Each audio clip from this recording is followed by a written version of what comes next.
سلام به مکس ماندی 24 نوامبر 2025 خوش اومدین. طبق معمول هر هفته این بحث مکس ماندی این هفتهمون 4 تا قسمت داره. قسمت اول سیاسی است، در مورد بودجه آقای کارنی که هفته گذشته تصویب شد یه نگاهی بندازیم. در قسمت دوم برنامه میخوام این واحد زیبا رو بهتون نشون بدم که الان توی بالکنیش وایسادم که شما پشت سر من اون ساختمانایی که دارین میبینین خیابون یانگ استریت هست که تمام ساختمان‌های بزرگ هستن توش، بلندترین خیابون دنیا. در قسمت سوم میخوایم در مورد اتفاقات و جرم جنایت در شهر صحبت کنیم و در قسمت چهارم هفته اسکم ویک هست، یعنی هفته کلاهبرداری های نوین رو میخوایم یه نگاهی بهش بندازیم. اگر تو عمرتون تا به حال تو کانادا ایمیل مانی ترانسفر فرستادین یا گرفتین، این قسمت چهارم خیلی مهمه، چون میخوایم کلاهبرداری جدید رو بهتون معرفی کنیم که حواستون باشه دوچار رو در حقیقت در دام این کلاهبردارا نیفتین که $10,000 پولتون از دست ندید. پس با هم دیگه مکس ماندی این هفته رو میبینیم.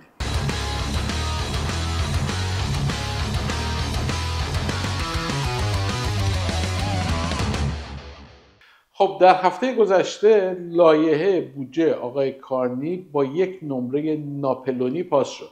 یعنی چی؟ یعنی 170 نفر از نمایندگان مجلس بهش رأی دادن و 168 نفر رأی مخالف دادن. یعنی فقط با 2 تا رأی این بودجه آقای کارنی رأی آورد. یعنی اگر که 2 نفر دیگه از اون نمایندگان توی مجلس برای علیه این بودجه رأی میدادن، الان آقای کارنی نخست وزیر رو باید ول میکرد و میرفتیم برای انتخابات دور جدید یا اسنپ الکشن، که خب دیدیم که این اتفاق نیفتاد. اینه که خیلی مهمه، میبینیم خیلی جالبه برای من، حالا فارغ از این که شما لیبرال باشی، کانزرواتیو باشی، چه طرفی باشی، میبینیم که چقدر رأی مردم مهمه که شما چه نماینده‌ای رو انتخاب کنید توی منطقه خودت.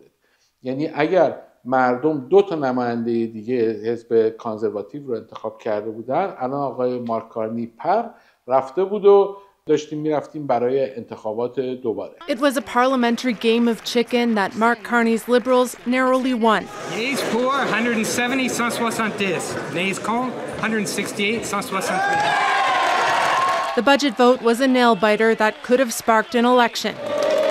In the end, it passed, ushered through by 1 opposition MP supporting it and 4 not voting at all. Parliamentarians, though, that voted in favor, they decided to put Canada first. And that's really what matters today. The consequences of defeating this budget would not be to improve it or to help Canadians. It would be to plunge the country into an election only months after the last one. ولی به هر صورت بودجه آقای کارنی رأی آورد و دوران احمدی نژادی است در کانادا به سر رسید. یعنی دورانی که ما بودجه نداشتیم و مملکت رو باید اداره می‌کردیم به سر رسید. بالاخره یه بودجه‌ای داریم، یه تکلیفی مشخصه. حالا این بودجه که کسری بودجه رو داره 2 برابر میکنه، مورد اعتراض بسیاری از نمایندگان حزب مخالف هست و جالب اینه که چندین بار در برنامه مختلف بهتون گفتم که حزب کانزرواتیو یا حزب محافظه‌کار مخالف آقای کارنی در رده‌های استانی و در رده‌های فدرال کاملا مجزا هستند و اصلا یک بینش و یک تفکر و ایدئولوژی رو ندارن. در سطح فدرال آقای پیر پالیف و نمایندگانش رأی مخالف دادن، ولی در سطح استانی می‌بینیم که آقای داگ فورد اومده و میگه که خب باید رأی میدادیم به این بودجه و من ساپورتش میکنم آقای مارک کارنی، این پروژه‌ای که داره، پروژه زیربنایی که داره و این مسیریه که باید با هم دیگه بریم. He didn't mention if he thought it was passing or not, but I'm pretty confident it's in the best interest of the country to make sure we pass this budget, we work together. It doesn't matter what political stripe you're from. We need to work as Team Canada right now, and that's exactly what we're doing. آقای کارنی خیلی سعی میکنه که وسط باز باشه، نه خیلی طرفدارای لیبرالا رو میگیره، نه خب با حزب محافظه‌کار هم سعی میکنه مماشات کنه و خیلی مخالفت نکنه و همه اینا رو گرد هم بیاره. ولی نخست وزیر استان آلبرتا خانم دنیل اسمیت توی صحبتایی که اخیراً کرد حسابی توپید به دولت فدرال که اینا کلی پول از ما میگیرن و میرن توی استانهایی که به لیبرال ها بیشتر رأی میدن اونجا پول خرج میکنن. استانهایی مثل چی؟ استانهایی مثل استان کبک. استان کبک بسیار استان لیبرالی هست و آلبرتا بسیار استان کانزرواتیو هست و نفت داره و پول نفت اونا رو میگیره دولت فدرال و اینور خرج میکنه که رأی بیاره.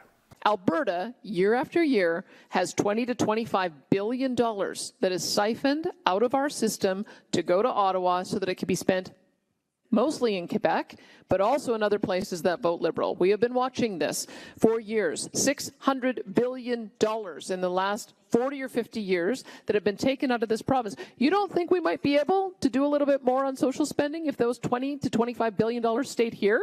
You don't think we'd be able to cut taxes a bit if those $20 to $25 billion stayed here?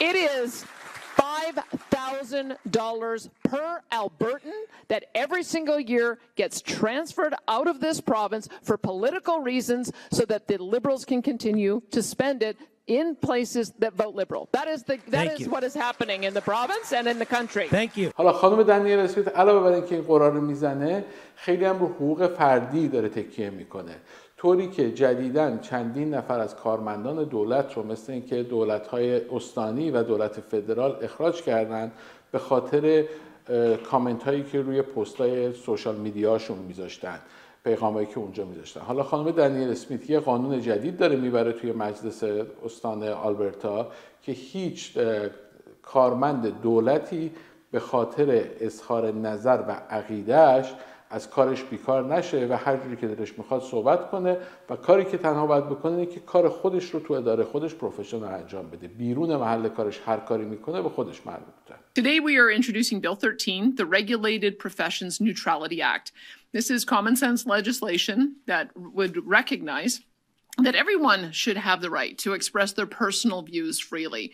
No professional should fear losing their license, their reputation, or their livelihood because of a personal opinion, a social media post, an interview, or open dialogue outside of working hours. These changes come after one of the most notable cases of professional regulators punishing an individual for comments made outside of a professional setting, and that is Dr. Jordan Peterson.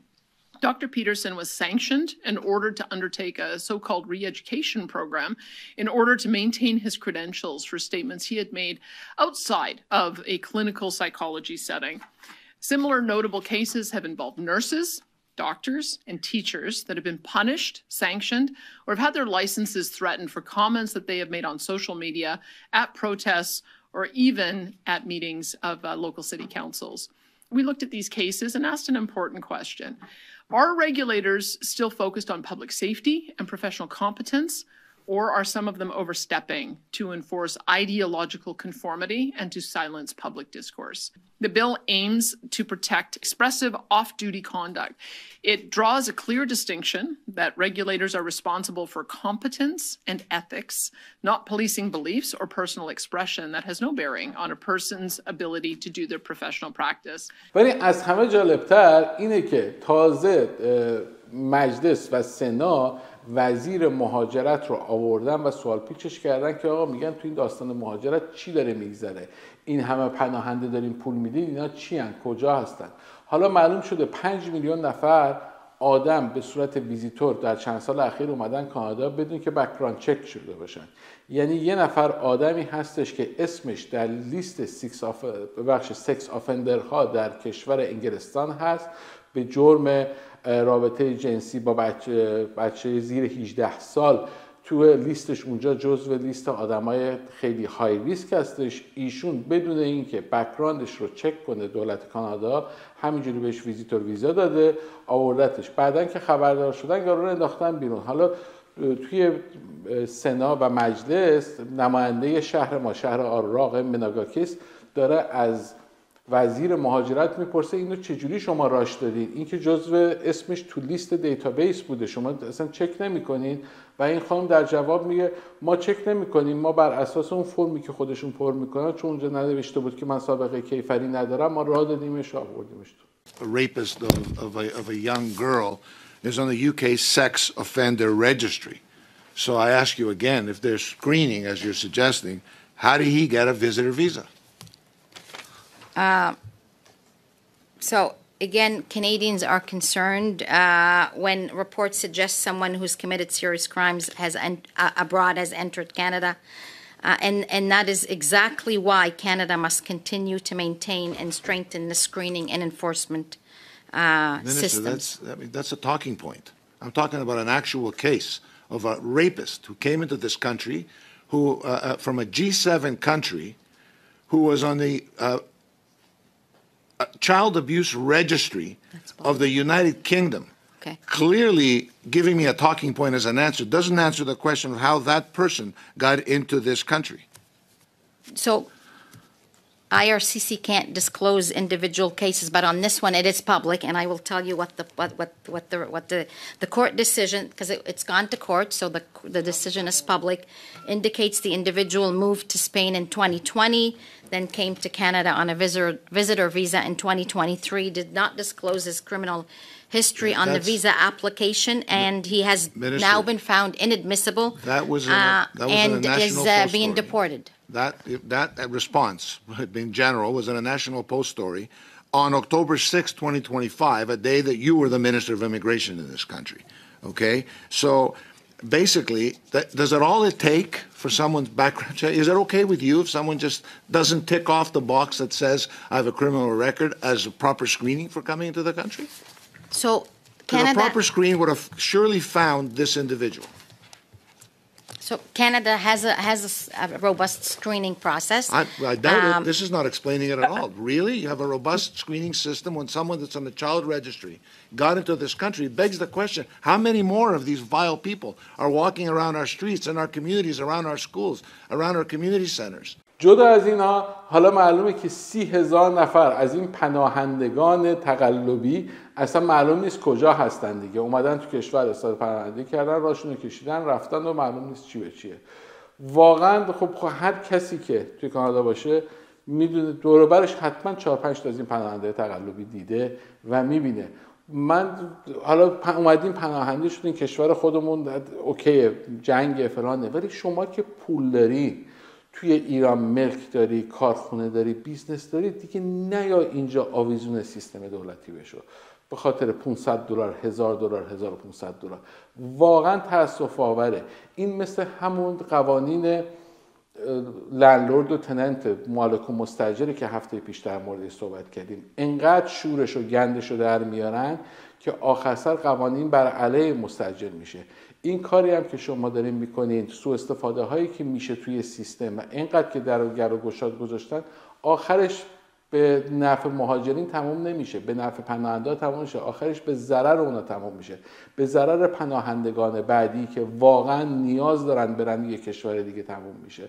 یه خورده واقعا مراعات کنید. حالا اومدین پناهنده شدین، میدونم جنگ تو ایران، ولی دیگه شما که ملک و املاک داری، پول داری تو ایران، دیگه نگیرونا، اینقدر روی سیستم فشار نیارید که آخر سر تعطیلش کنن، درشو ببندن، بگن هیچ کس راه نمیدیم، به هیچ کس هم پول نمیدیم. همین الان هم انقدر گندش در اومده که یه سری از کسایی که توی پروسه PR بودن، مثل اینکه اداره مهاجرت کنسل کرده و اینا رو دیگه نمیخواد بهشون PR بده. بنده خدایی که موندن تو اینجا داشتن کار میکردن، حالا دیگه PRشون هم داره کنسل میشه.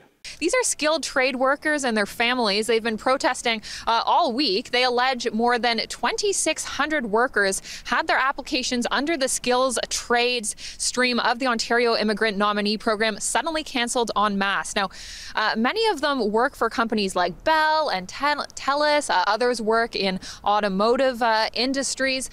So they now have no ability to work in many cases, or no ability to work soon. Many say that their applications or stages of their applications were actually already approved. They were looking forward to becoming permanent residents, but now suddenly being told that their application process has actually sort of stopped. اگه تا اینجا برنامه رو خوشتون اومده، یادتون نره که حتما تو چنل ما سابسکرایب کنین، برای یکی از دوستاتون بفرستین و لایکش کنین، چون این لایک و انرژی مثبت شما و اون سابسکرایب کردن شما خیلی به ما کمک میکنه که برنامه بعدی رو بسازیم. اینه که با همدیگه بریم قسمت دوم برنامه، یعنی برنامه آگهی بازرگانی رو ببینیم، این خونه زیبا رو بهتون نشون بدیم و بریم ادامه برنامه.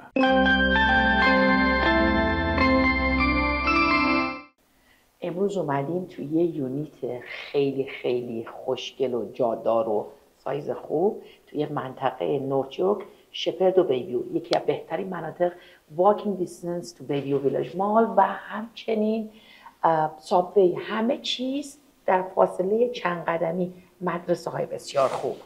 بریم تو ببینیم. بله منزل تشریف داریم؟ بفرمایید. به سلام آقای احمدی. سلام. بفرمایید به منزل خودتون خوش اومدین. شما مرسی، ممنون. تشریف آوردین. خیلی خوش اومدین به شماره 617 یعنی یونیت 617 در ساختمون 399 اسپرینگ گاردن. کجاست؟ اگه گفتی اصلا میدونی چرا این ساختمون خیلی ساختمون جالب و خوبیه؟ میدونه سرا علتش اینه که روبروی بیویو ویلج ماله. بله. یعنی همینجا از بالکن که نگاه کنی بیویو ویلج مال میبینی. درسته؟ بیویو ویلج مال هست، اکسس تو سابوی هست، دو تا مدرسه خیلی خوب هست، مدرسه هالیوود که رنکینگش 10 و مدرسه کاتولیک اسکول که درست همین پایینه، پارک، هر چیزی که بخواین دور و برتونه، اکسس به 401 1 minute drive. It's just unbelievable. خیلی تازه اینه که با پارکینگ هم میاد، یه دونه پارکینگ هم روش داره. بله. از خود یونیت تعریف کن که این سقفش خیلی جالبه. 10 فوت سیلینگ داره، خیلی سقف 3 متر سقف توی کانادا توی آپارتمان، اونم توی این سایز کوچیک معمولاً کمیابه. اینا رو مثلا توی این لوئر پنت هاوس دیگه، عملاً یه طبقه بیشتر بالاتر این نیست که پنت هاوس، این لوئر پنت هاوس. آره دیگه، از این بیلدینگ‌های لو رایز هست که چون که لو رایزه همیشه نورمالی قیمتاشون بالاتره، بیشتر پاپولار هستن برای اینکه اون خلوت‌تر، ساختمون ترافیک زیاد نیست، همه امکانات هم این پایین داره. بریم یه نگاهی بندازیم، مخصوصا منظره‌شو نگاه کنیم و یه دونه تور از داخل خونه و بالکنی به این بزرگی. چه بالکنی داره که تابستون برید بشینید کیف کنید، حالشو ببرید. بفرمایید.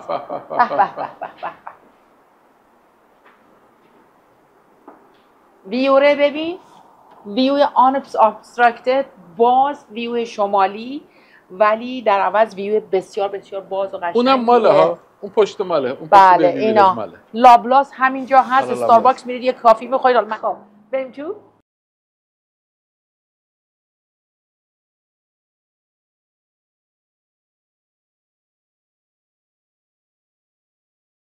همینطور که از به قول معروف بالکنی میایید تو، دست چپتون، البته دست راست منه، بستگی داره که از کدوم نگاه از زاویه بهش نگاه بکنید، اتاق خواب هستش که این اتاق خواب هم یه پنجره بسیار خوشگل داره، بازم 10 فوت سیلینگ هست و یه دونه میرور کلازت داره و از همه مهمتر دایرکت اکسس داره به واشرومش. اینم در واقع باتروم اینجا هست که هم از توی هال راه داره و هم از توی اتاق خواب. 617 اسکوئر فوت ساختمون.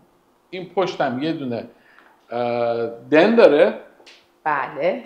و لاندری داخل یونیت داره و کلازت داره. اصلا فضای پرت نداره به هیچ عنوان، یعنی تمام فضایی که این خونه داره قشنگ، یونیت داره قشنگ قابل استفاده است.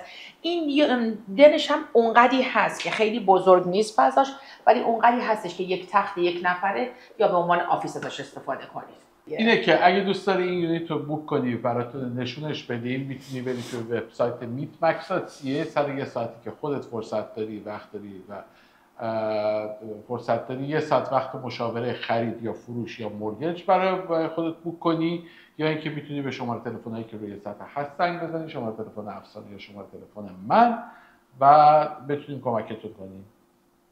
قیمتش بسیار خوبه، تلفن بزنید که قیمتشو بهتون بگیم. و یک سیکرت دیگه این خونه داره که فقط میتونیم وقتی که تلفن میزنید بهتون بگیم. نمیتونیم بنویسیم.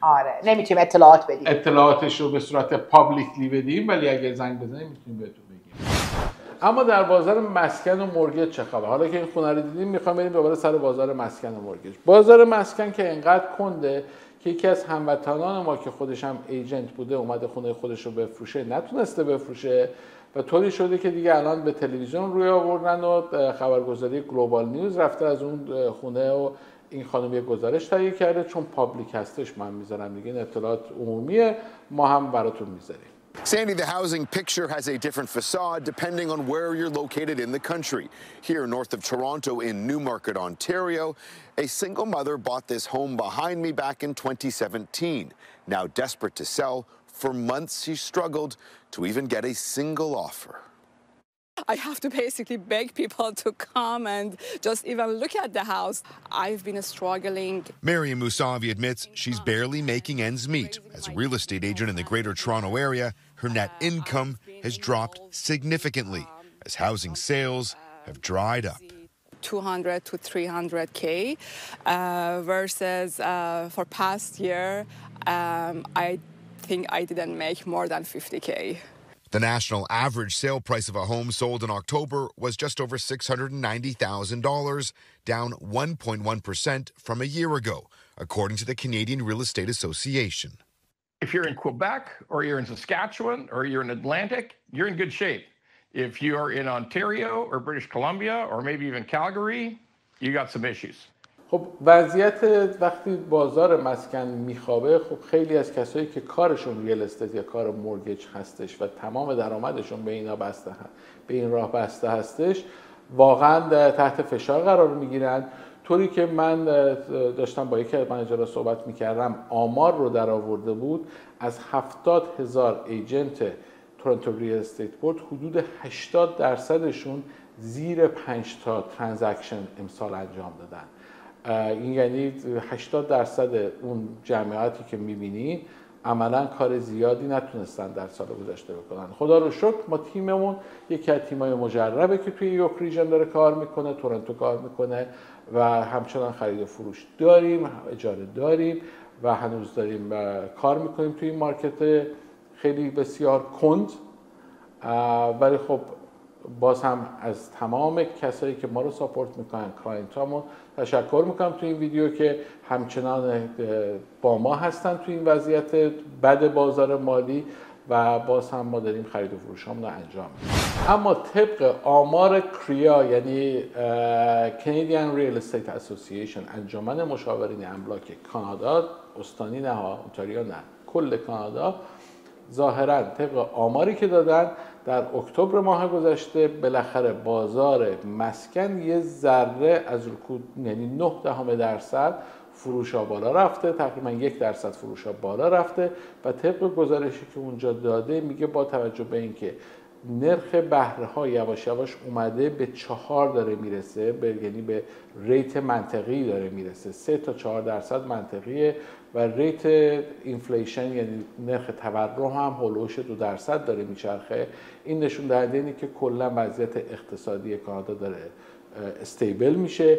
اگر که این سایه آقای ترامپ از سر ما بره و اگر که این اتفاقات نیفته، ما دیگه از این به بعد یواش یواش به صورت عادی مسیر اکونومی خیلی عادی رو چی گفتم؟ شما بگین چی گفتم؟ خودتون فهمیدین دیگه، همینجوری که هست میریم. خب حالا دیگه با هم دیگه خسته شدم، گشنمه. شما نهارم دادن این که نه؟ حالا دیگه اینجوری شد با هم دیگه میریم بخش سوم برنامه، یعنی در شهر جنایات رو با هم دیگه ببینیم. همونطوری که توی تامنیل برنامه‌مون دیدین، حالا دیگه دزدی از آدم‌ها و زنده‌ها تموم شده، نوبت به مردگان رسیده. یعنی دزدی هم مردگان. پلیس هالتون، ریجن هالتون 2 نفر آدم رو دستگیر کرده که اینا میرفتن تو قبرستونا. معمولا اینجا اینجوریه که توی قبرستونا بالا سر قبر مثلا عزیزانشون یه جایی درست میکنن، اگه مثلا جنازه‌ش رو سوزونده باشن مثلا خاکسترش رو میذارن، یه ساعتی یه قسمتی از جواهراتش رو اینا رو مثلا دکور میکنن میذارن بالا سر قبرشون عزیزانشون که وقتی میرن اونجا اون یادگاری ها اونجا باشه.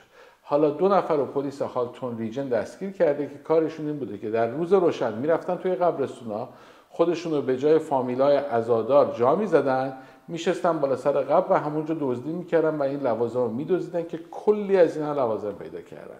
2 people are facing dozens of charges in connection with a series of thefts targeting mausoleums and cemeteries across the GTA. Halton police announced the results of a months-long investigation this morning, which tracked hundreds of thefts. CTV's Raheem Ladani has been following this investigation. He joins us live with more. Raheem. Michelle and Nathan, good afternoon. This is a very disturbing series of crimes that have potentially impacted just about anyone who has laid a loved one to rest in a mausoleum and cemetery. And what makes this even more tragic is that there are likely victims who don't even know they have been a victim of this crime. What we're showing you right now are nearly 600 of the stolen items that have been recovered by police. Everything from necklaces to watches and very personal keepsakes. And this is only a fraction of the stolen goods because police say the accused have admitted to melting down and pawning several other pieces. Halton police say that 2 individuals, a man and woman, have been entering cemeteries in broad daylight, often posing as grieving family members and using that ruse to enter mausoleums and then break open niche compartments which often store decorative urns, jewelry, and other very personal keepsakes. It's alleged the pair did this more than 300 times across 8 mausoleums in Toronto, Burlington, Oakville, and the Niagara region. Furthermore, police allege the thieves stole jewelry containing human remains. They dumped ashes and then sold the property at pawn shops or through private sales. Earlier this month, on November 7th, police executed a search warrant and arrested the 2 suspects at a motel in Niagara Falls. They also recovered thousands of dollars worth of jewelry and other stolen property. Have a listen to what police are saying about this investigation. Most of the thefts occurred in daylight hours. Tools were used to unlock and open niches without visible damage, thereby making detection extremely difficult. Some of the stolen property was sold, melted down, or discarded. We also discovered the accused had dumped the ashes of loved ones, a reprehensible, disrespectful, and immoral act. Let me be absolutely clear. This was not a crime of opportunity. It was premeditated, deliberate, and utterly disgraceful.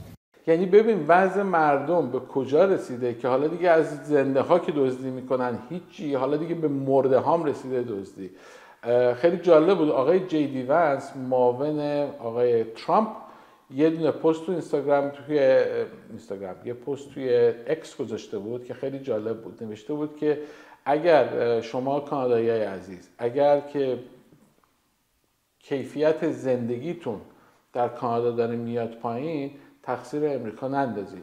به انتخابات خودتون نگاه کنید که چه رهبرانی رو انتخاب کرده.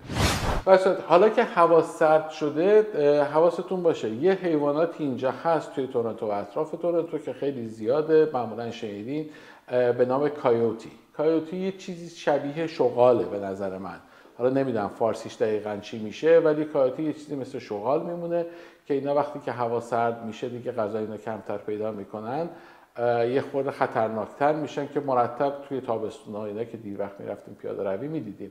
ولی حالا که هوا داره زودتر تاریک میشه و هوا داره سرد میشه خیلی مواظب باشید، چون یه دونه ویدیو اومده بیرون از یه آقایی در بریتیش کلمبیا، در استان بریتیش کلمبیا که با سگش بیرون بود و کایوتی‌ها دنبالش کردن. بنده خدا خیلی ترسیده بود ولی خودش رو رسوند به خونه. Let's go, girl.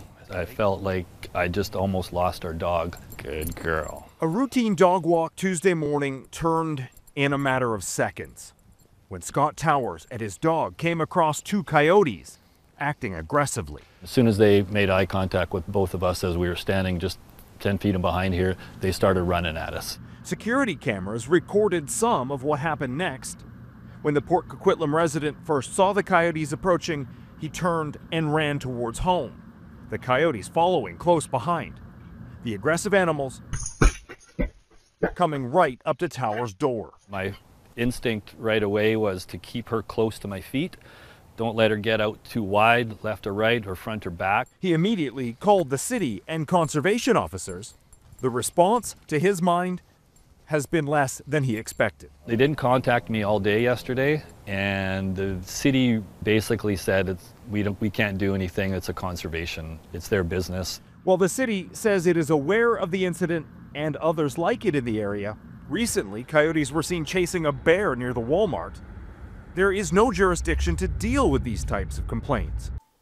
اما یه خبر جالب دیگه که فکر میکنم جز فجایعی هستش که کانادا بازم هنوز دستش رو بالا نبرده و هیچ مقابلی باش نمیکنه، اینه که اداره بهداشت کانادا داره اجازه میده که گوشت حیوانات کلون شده، یعنی حیوانات شبیه سازی شده، در فروشگاه‌ها به فروش برسه بدون اینکه برچسب بزنن روش که این گوشت از حیوان شبیه سازی شده درست شده، گوشت حیوان واقعی نیست. یعنی ژن یه دونه گوسفند یا مرغ یا گاو رو میگیرن، عین همون رو کلون میکنن، عین همون گاو رو میسازن و گوشتش رو میفروشن و هیچ کس هم به شما نخواهد گفتش که این گوشت حیوان شبیه سازی شده هست یا نیست. این دقیقا همون داستانیه که غلات و اینا رو که به صورت ژنتیکلی دست میزدن، دستکاریشون میکردن که خوشگلتر و بزرگتر و در حقیقت قشنگتر و خوشمزه‌تر به نظر برسن، که توی ژنتیکلی مودیفاید بهش میگن، GMO بهشون میگن. خب GMO بهشون میگن و اینا توی امریکا مثلا لیبل داره که حتما باید بزنی که این GMO هست یا GMO نیستش، که تو کانادا هم خیلی ها میزنن که GMO هست یا GMO نیست، ولی خب اینم بعد از سالهای سال که متوجه شدن که این شاید GMO تراریخته، تو ایران میکنن تراریخته. اگر اونجوری باشه باید حتما لیبل بزنید، چون بعضیا دوست ندارن همچین محصولاتی رو بخورن. به هر صورت اینم از گوشت گاو جدیدی که شبیه سازی شده و شما خواهید خورد رو نخواهید فهمید که این شبیه سازی شده هست یا نیست. یعنی حلال رو میفهمی، اونجا لیبل میزنن این گوشت حلاله، ولی شبیه سازی شده رو بهتون نمیگم. ببین دیگه چه خبره. Meat from cloned animals will soon be hitting grocery store shelves, and new Health Canada regulations will not require meat producers to label whether the beef or pork is coming from a cloned animal. We have heard of cloned situations in the past, but now they're hitting the grocery store shelves. So what can you tell us? Well, I think a lot of people are concerned. About 2 weeks ago, we were hearing from different industry leaders that Health Canada was going to move ahead, considering the offsprings of cloned animals, not the cloned animals per se, to be sold without any labels, without any risk assessment whatsoever. And also, Health Canada doesn't intend to send out a press release to let Canadians know. So there's a lot of unknowns here, and I think a lot of Canadians are caught by surprise. And if you look at social media right now, a lot of people are a little upset by the fact that these products aren't going to be labeled at all. So you and I won't know whether or not the product actually is coming from cloning whatsoever. با هم دیگه می‌ریم قسمت 4 مکس مانده که برنامه 10 شهر مکافات هست رو با هم دیگه نگاه می‌کنیم.